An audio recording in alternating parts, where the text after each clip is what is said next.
Good morning विद्यार्थी मित्रों। 12 साइंसમાં આપણે લાસ્ટ ટોપિક પૂરો કર્યો છે બે અવરોધકતાનો તાપમાન સાથેનો આધાર. ત્યાં સુધીના જેટલા પણ ન્યુમેરિકલ્સ દાખલાઓ છે એની આપણે અહીંયા ચર્ચા કરવાની છે. તો એ અંતર્ગત આજે સૌપ્રથમ આપણે ઉદાહરણ નંબર 1 ની ચર્ચા કરીશું કે ભાઈ ઉદાહરણ 1 શું આપેલું છે અને આને તકતના ગણી શકાય. તો ઉદાહરણ 1 જે આપેલો છે, ઉદાહરણ 1 ની રકમ અહીંયા એવી આપી છે કે 1.5 એમ્પિયર પ્રવાહ, અહીંયા આપણને I આપેલો છે. I = 1.5 એમ્પિયર પ્રવાહનું વહન કરતા 1 × 10⁻⁷ મીટર સ્ક્વેર જેટલા આડછેદનું ક્ષેત્રફળ ધરાવતા, એટલે કે આપણને આડછેદનું ક્ષેત્રફળ એ આપેલું છે, એક તારમાંથી વહન પામતા ઇલેક્ટ્રોનનો માટે સરેરાશ ડ્રિફ્ટ વેગ ગણવાનું છે. તો સૌથી પહેલા આપણે ડ્રિફ્ટ વેગ શોધવાનો છે, BD. એવું ધારો કે કોપરનો પરમાણુ લગભગ એક વાહક એક ઇલેક્ટ્રોન આપે છે. એક વાહક જે છે એક ઇલેક્ટ્રોન આપે છે એવું ધારીએ છીએ આપણે, તો આપણને સંખ્યા ઘનતાની ગણતરીમાં સરળતા રહેશે. અહીં ધ્યાન રાખજો, કોપરની જે ઘનતા તમને આપેલી છે એ છે 9 × 10⁻³ કિલોગ્રામ/મીટર ક્યુબ. ત્યારબાદ આપણને કહ્યું છે અને તેનો પરમાણુ દળાંક 63.5 U છે. U એટોમિક માસ યુનિટ છે, એને આપણે U લખીએ છીએ. એને આપણે 63.5 × 10⁻³ કિલોગ્રામમાં કન્વર્ટ કરેલો છે. તો નંબર 1 ડ્રિફ્ટ વેગ. નંબર 2 સામાન્ય તાપમાને કોપર પરમાણુની ઉષ્મીય ઝડપ. આપણી કોપરના પરમાણુઓ છે એની અંદર ઉષ્મીય ઝડપ છે, એ ઉષ્મીય ઝડપ. અને નંબર 3 અહીંયા વિદ્યુત ક્ષેત્રની પ્રસરણની ઝડપ સાથે સરખામણી, એટલે તમારા ડ્રિફ્ટ વેગની તમારી તરંગ ઝડપ સાથે સરખામણી તમારે કરવાની છે. તો આપેલા દાખલાની અંદર જે ડ્રિફ્ટ વેગની દિશા છે એ ધ્યાન રાખજો, એ વિદ્યુત ક્ષેત્રની દિશાની વિરુદ્ધમાં હોય છે. સૌથી પહેલા શરૂઆત કરીએ. હવે ઇલેક્ટ્રોનનો ડ્રિફ્ટ વેગ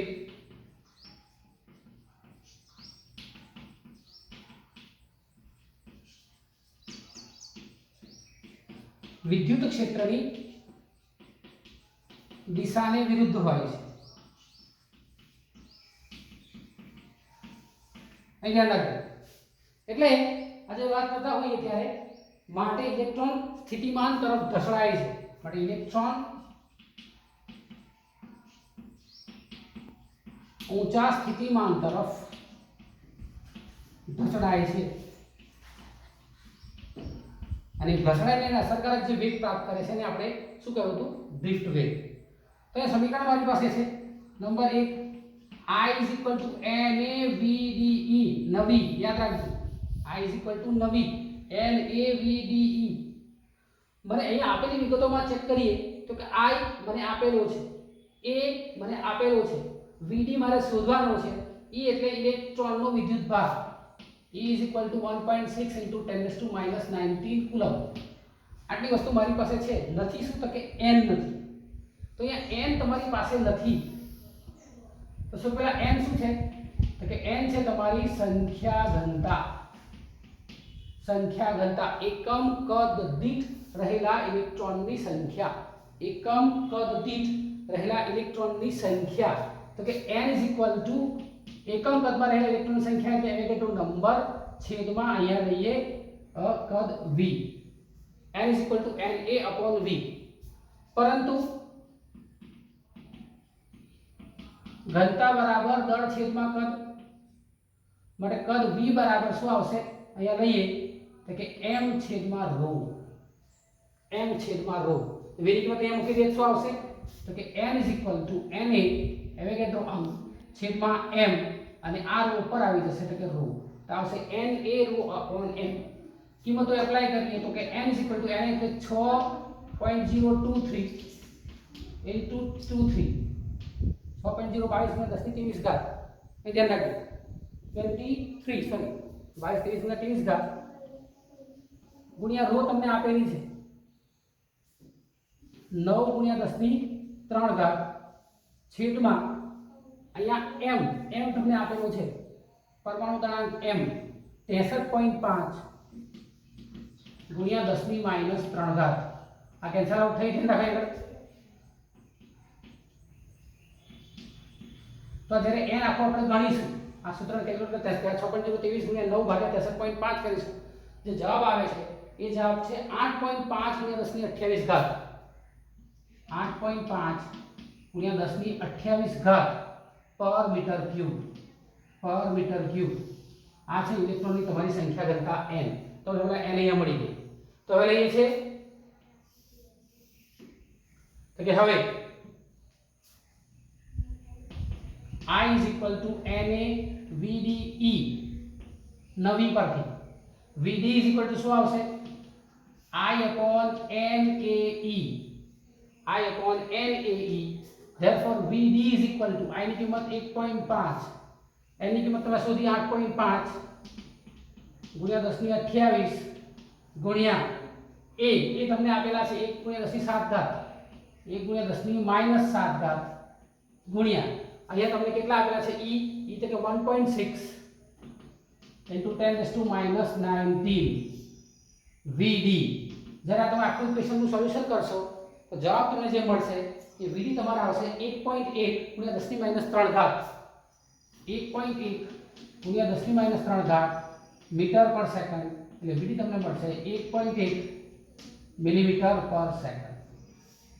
મિલીમીટર પર સેકન્ડ. તો પહેલો ભાગ પૂરો થયો કે ડ્રિફ્ટ વેગ શોધવાનું હતું. તો શું કર્યું આપણે આ સમીકરણનો યુઝ કર્યો. નવી I નવી એની અંદર આપણને a ખબર છે, e ખબર છે, VD શોધવાના છે, I ખબર છે, n ખબર ના હતા. તો આ સંખ્યા ઘનતા n નું સમીકરણ હતું n Na/v. એના આધારે ઘનતાનું સમીકરણ દળાને કરતું લીધું અને v m/ρ v ને સૂત્ર કરતા બનાવીને તો અહીંયા n ની કિંમત મૂકી અને આપણને n મળી ગયા અને I ની કિંમત મૂકી તો સમીકરણ પૂરું થઈ ગયું. તો ફર્સ્ટ આપણો પાર્ટ થયો એ તમારો ડ્રિફ્ટ વેગ શોધાયો. ધ્યાન રાખજો. હવે આપણે બીજો ભાગ શોધવાનો છે એના તરફ જઈએ.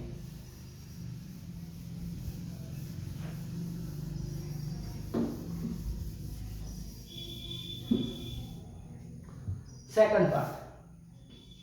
અહીં ધ્યાન રાખજો. શું કહું છે ઉષ્મીય ઝડપ.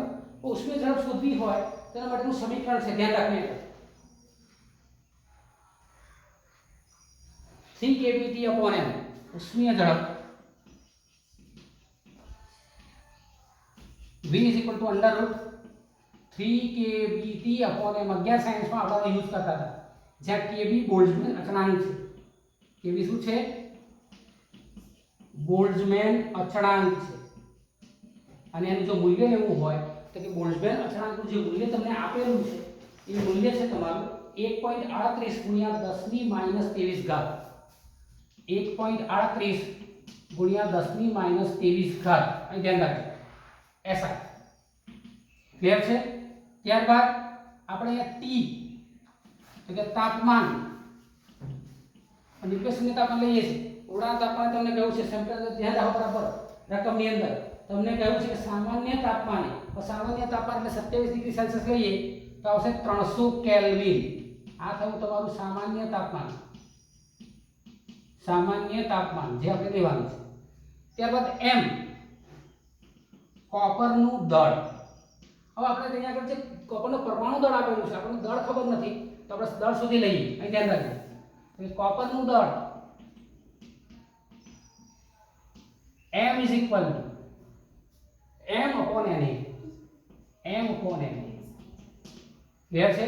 જો પરમાણુ દળાંકને તમારે એવોગાડ્રો અંક વડે ભાગી નાખો તો તમને આગળ આપેલું પરમાણુ દળ ઓટોમેટિકલી મળી જશે. અહીં ધ્યાન રાખજો. તો કિંમતો મૂકીએ શું મળશે? m m તમને આપેલા છે 63.5 ગુણ્યા 10 ની -3 અને એને આપેલા છે તમારા 6.023 ગુણ્યા 10 ની 23 ઘાત. જો m આના આધારે શોધશો તો તમને m ની જે વેલ્યુ મળે છે એ છે 1.058 ગુણ્યા 10 ની -25 ઘાત. 1.058 ગુણ્યા 10 ની -25 ઘાત કિલોગ્રામ. આ તો તમારો m. આ તો તમારો m. માટે કોપરના પરમાણુઓની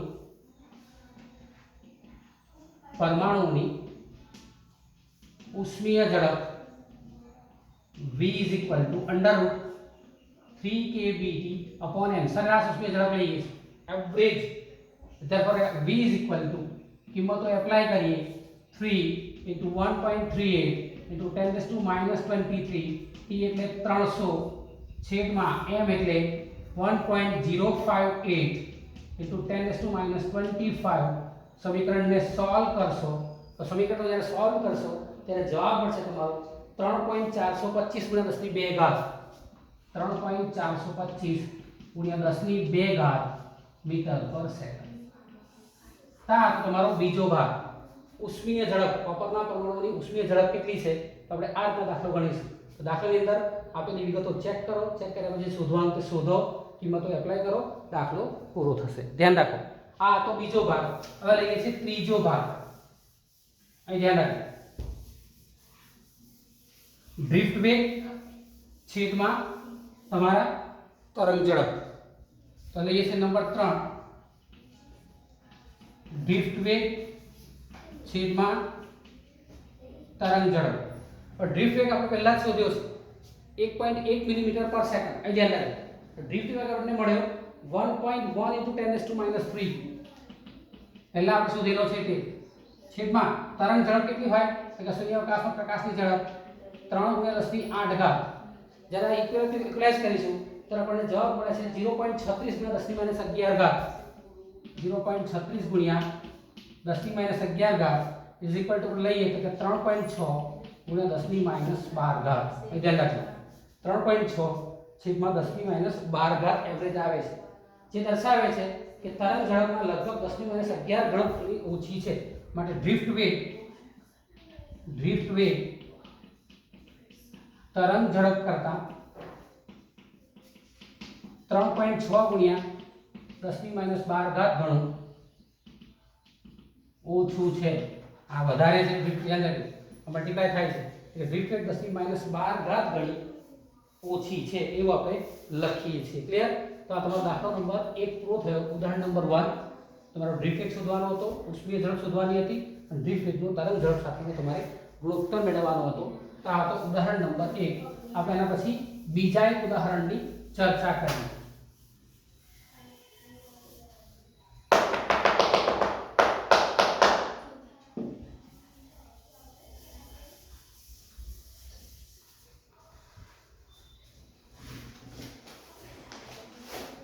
આપણે લઈએ છીએ ઉદાહરણ નંબર 2.3.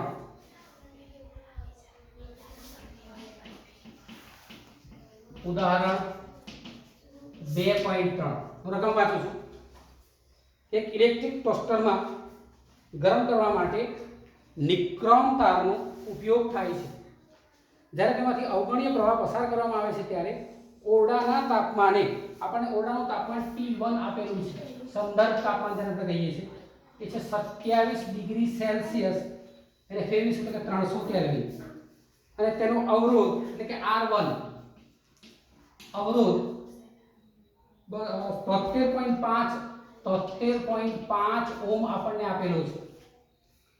જ્યારે ટોસ્ટરને 230 વોલ્ટ આપણને V આપેલો છે, વીજ સ્થિતિમાનનો તફાવત V 230 વોલ્ટ ના ઉદ્ગમે જોડવામાં આવે છે ત્યારે અમુક સેકન્ડ બાદ પ્રવાહનું મૂલ્ય આપણને વિદ્યુત પ્રવાહ થઈ જાય છે. ધ્યાન રાખજો પ્રવાહનું મૂલ્ય જે આપણને મળે છે એ I = 2.68 એમ્પિયર જેટલા પ્રવાહનું મૂલ્ય મળે છે. અહીં ધ્યાન રાખજો. અને ત્યારે નિક્રોમ તારનું સ્થાયી તાપમાન આપણે ગણવાનું છે. નિક્રોમ તારનું સ્થાયી તાપમાન કેટલું હશે? એ સ્થાયી તાપમાન કેટલું હશે? નિક્રોમ માટે આપણને આલ્ફા આપેલો છે, આપણે R2 શોધવાના છે અને તાપમાન T શોધવાનું છે T2. અને આલ્ફા આપણને આપેલો છે 1.7 ગુણ્યા 10 ની -4 ઘાત ડિગ્રી સેલ્સિયસ ઇન્વર્સ. અહીં ધ્યાન રાખજો. તો અહીં આગળ નિક્રોમ સાથે સંકળાયેલ અવરોધના તાપમાનનો ગુણાંક આપણને આપેલો છે. આપણે અહીં આગળ પ્રવાહનું મૂલ્ય ક્યારે સ્થાયી બનશે તે શોધવાનું છે અને સ્થાયી તાપમાન શોધવાનું છે. અહીં ધ્યાન રાખજો. તો સૌથી પહેલા આપણી પાસે R1 ઓલરેડી આપણને ગિવન છે 73.5. આપણે R2 શોધી લઈએ. અહીં ધ્યાન રાખજો અવરોધ શોધી લઈએ અને પછી સમીકરણોનો ઉપયોગ કરીએ એટલે સમીકરણો ઓટોમેટિકલી બનતા જશે. અહીં ધ્યાન રાખજો.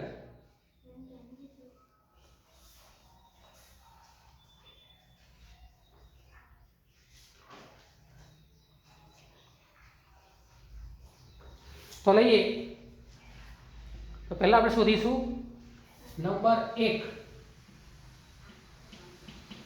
અવરોધ R2 આપણે શોધવાના સ્ટેપ 1 ની અંદર અહીંયા R1 આપેલા છે, R2 આપણે શોધવાના છે કે I અને V બંને આપણને આપેલા છે 230 વોલ્ટે પ્રવાહ 200.68 થઈ જાય છે એટલે અવરોધ R2 ઇઝ ઇક્વલ છે R is equal to V upon I ઓહમનો નિયમ V upon I therefore R2 is equal to V કેટલા આપેલા છે આપણને કે V આપેલા છે 230 અને આ કેટલા આપેલા છે 2.68 તો આપણને R2 મળી ગયા 230 ભાગ્યા 2.68 કરીએ ત્યારે જે R2 નું મૂલ્ય મળે છે એ R2 નું મૂલ્ય લગભગ જો આપણે લઈએ એ 85.8 ઓહમ મળે છે આ સમીકરણ પહેલો R2 આપણે શોધ્યો R2 is equal to V upon I અને R2 is equal to 230 છે તો 2.68 લઈશું તો આપણને R2 મળશે હવે લઈએ છીએ અવરોધનો તાપમાન સાથેનો સંબંધ લઈએ પ્રથમ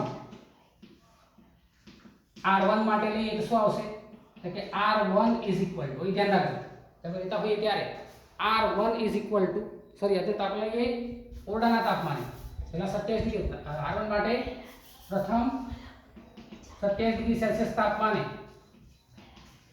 અહીં ધ્યાન રાખજો તો લઈશું R2 is equal to અહીં ધ્યાન રાખજો R2 is equal to R1 આપણો સંદર્ભ તાપમાન છે into 1 plus alpha into T minus T0 આપણે આવું સમીકરણ લઈએ છીએ અને T2 તાપમાન આપણે લેવો છે તો T2 તાપમાન આપણે લેવું હોય તો અહીંયા ધ્યાન રાખજો આપણે લઈશું R1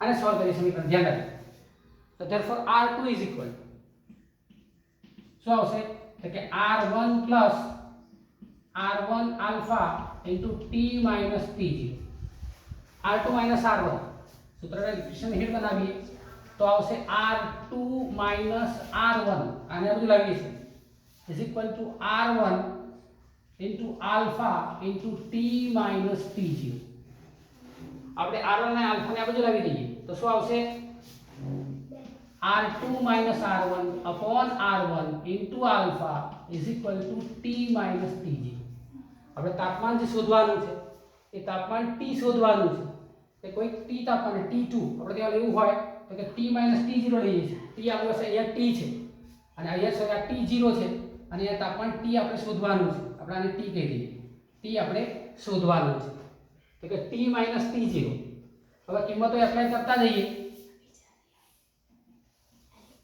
તો શું મળશે R2 ની કિંમત આપણી પાસે છે 85.8 માઈનસ R1 ની કિંમત આપણને આપેલી છે 73.5 છેદમાં R1 એટલે 73.5 ગુણ્યા આલ્ફા આપેલા છે આપણને 1.7 ગુણ્યા 10 ની minus 4 is equal to T આપણે શોધવાના છે T જો આપણી પાસે 27 ડિગ્રી સેલ્સિયસ ઓલરેડી છે T minus 27 જ્યારે બધું તમે સોલ્યુશન કરશો તો જવાબ મળશે તમારો 820 અહીં ધ્યાન રાખજો આ જ્યારે સોલ્યુશન આખું કરશો ત્યારે જવાબ મળશે 820 is equal to T minus 27 820 T minus 27 therefore T is equal to 820 વત્તા 27 તો T is equal to આવશે તમારા 847 ડિગ્રી સેલ્સિયસ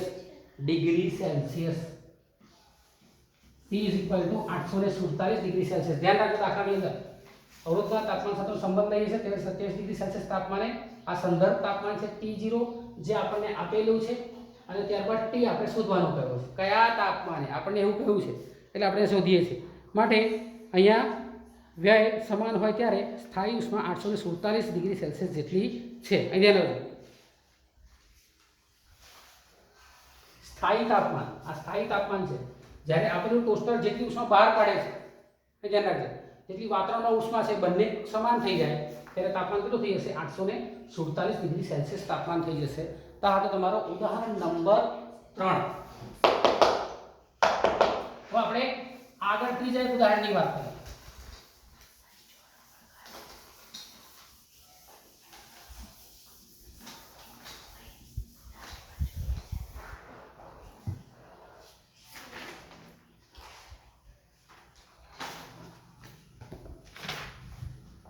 ઉદાહરણ 3.4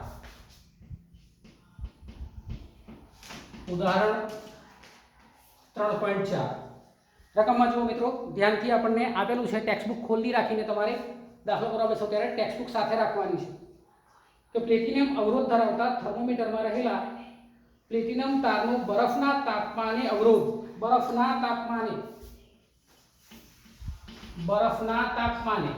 તાપમાન કેટલું? T = 0 ડિગ્રી સાથે આપણને R0 આપેલા છે 5 ઓહ્મ અને વરાળના તાપમાને કેટલું મિત્રો? T = 100 ડિગ્રી સેલ્સિયસ આપણને R100 આપેલા છે, જે મૂક્યા છે તે છે 5.23 ઓહ્મ થાય છે. અવરોધ વધે છે, તાપમાન વધતા અવરોધ વધે. જ્યારે થર્મોમીટરને હોટ બાથની અંદર ડુબાડવામાં આવે છે ત્યારે પ્લેટિનમ તારનો અવરોધ આપણને RT કોઈક આપેલો છે. હોટ બાથમાં ડુબાડતા કોઈક T = T સમય, ધ્યાન રાખજો, T = T તાપમાને વાત કરીએ છીએ ત્યારે T = T ડિગ્રી સેલ્સિયસ તાપમાને આપણને અવરોધ RT આપેલો છે 5.759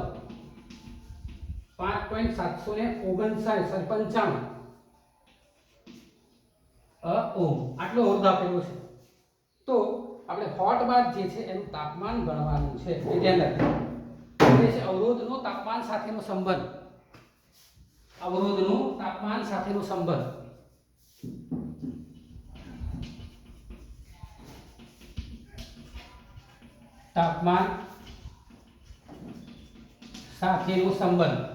આપણે સંબંધ લઈએ તો સંબંધ કેટલો આવશે? તો કે પહેલા બરફના તાપમાને લઈએ,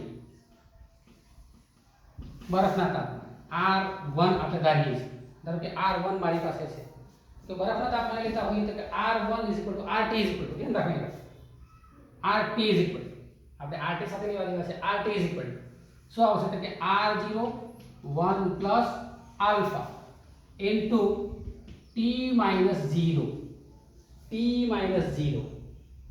R0 1 + આલ્ફા T - 0. આપણે એવું લઈએ છીએ, ફર્સ્ટ 0 લઈએ છીએ અહીંયા આગળ.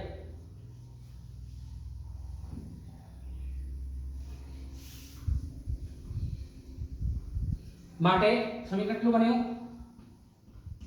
RT = R0 1 + alpha T.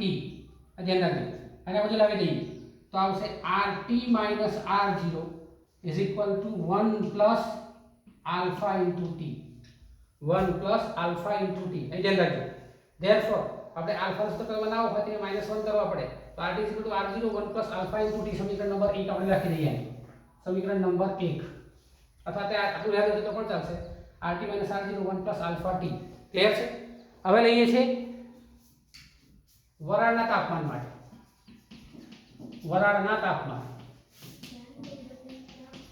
પહેલા આપણે બરફના તાપમાન, હવે લઈએ છીએ વરાળના તાપમાન માટે લઈએ તો સમીકરણ આપણને જે મળે છે એ આવશે R100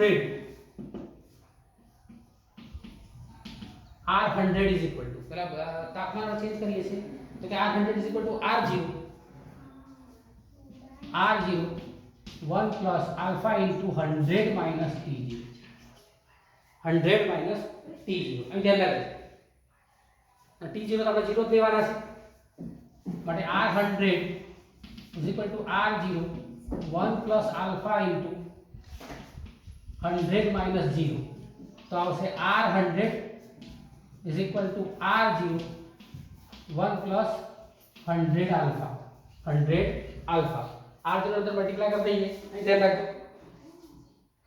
અને સમીકરણમાં થોડી ભૂલ છે, RT = R0 + R0 alpha T. માટે RT - R0 = R0 alpha T. સમીકરણ નંબર 1, R0 આલ્ફા T એટલે અહીંયા લઈએ તો R100 = R0 + R0 100 આલ્ફા, આને બધું લાવી દઈએ તો કે R100 - R0 = R0 100 alpha. Clear છે? સમીકરણ નંબર 2. સમીકરણ 2 ને 1 વડે ભાગ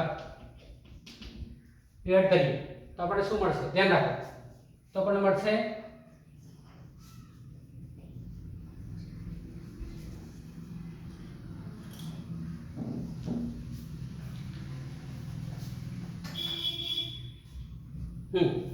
સમીકરણ 2 ને 1 વડે ભાગતા 1 ને 2 વડે ભાગતા સમીકરણ શું છે?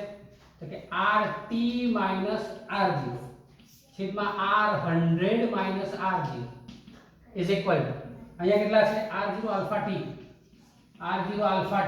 છેદમાં અહીંયા કેટલા છે? R0 100 alpha. Alpha cancel out થઈ ગયો, R0 કેન્સલ આઉટ થઈ ગયા. કિંમતો એપ્લાય કરીએ તો કિંમતો જે એપ્લાય કરી છે શું મળશે? ધ્યાન રાખો. આ તમારે પોઝ કરીને લખી લેવાનું છે.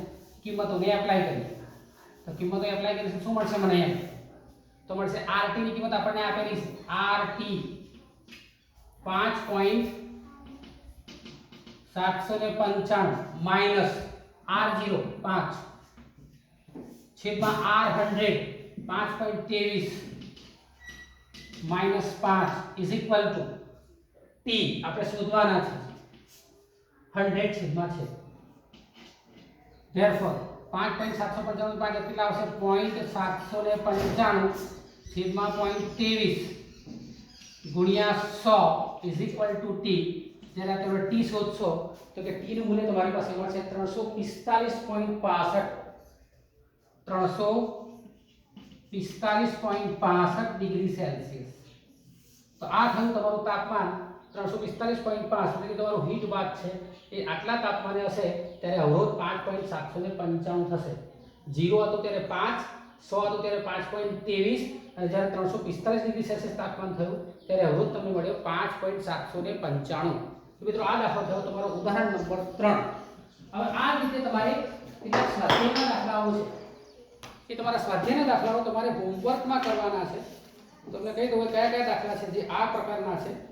એમાં ઉદાહરણ નંબર તમારો છે 3.7 સ્વાધ્યાયનો 3.7 અને સ્વાધ્યાયનો 3.8 આ બે દાખલા તમારે હોમવર્કમાં કરવાના છે. સ્વાધ્યાયનો 3.7 અને સ્વાધ્યાયનો 3.8 સેમ વે આ સૂત્રનો ઉપયોગ કરીને તમારે દાખલાઓ ગણવાના છે. તમને જો સમજ ન પડે તો આ બંને દાખલાઓ તમને બીજી વાર ગણી આપીશ. ક્લિયર છે? પણ ગણવાનો બધાએ પ્રયત્ન કરવાનો છે. ગણીને મને લખીને મોકલાવાના છે. વિડીયોમાં કમેન્ટ કરવાનું છે. કમેન્ટ કરીને પોતાનું નામ પોતાનું નામ જ લખવાનું છે. સમજ ન પડે તો કમેન્ટમાં તમારે લખી દેવાનું છે. નોટબુકમાં લખો, દાખલાઓ ગણો અને મને મોકલો. Thank you.